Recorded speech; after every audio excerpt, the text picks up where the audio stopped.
আজকে আমরা ঢাকা থেকে টাঙ্গাইল আসলাম বাইক নিয়ে বাংলাদেশে খুব সুন্দর 201 গম্বুজ মসজিদ দেখার জন্য। আর আপনাদের পুরো মসজিদটা ঘুরে দেখাবো। এখন আসেন আমরা ভিতরে যাই সিঁড়ি দিয়ে। ভিতরে গিয়ে পুরো মসজিদটা আপনাদেরকে ঘুরে দেখাবো। আসলে মাশাআল্লাহ খুব সুন্দর এই মসজিদটা, দেখলে মনটা ভরে যায়। এখন আমরা মসজিদের ভিতরে চলে আসলাম। বাম সাইডে দেখতেছেন এইখানে মেয়েরা নামাজ পড়ে, আর এইখানে ছেলেরা আমরা নামাজ পড়ি, পুরুষরা।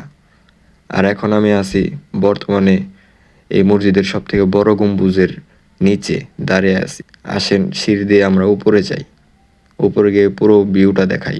মাশাআল্লাহ খুব সুন্দর, খুব সুন্দর। আশপাশের পরিবেশটাও খুব সুন্দর। ভালো লাগলে লাইক দিবেন প্লিজ।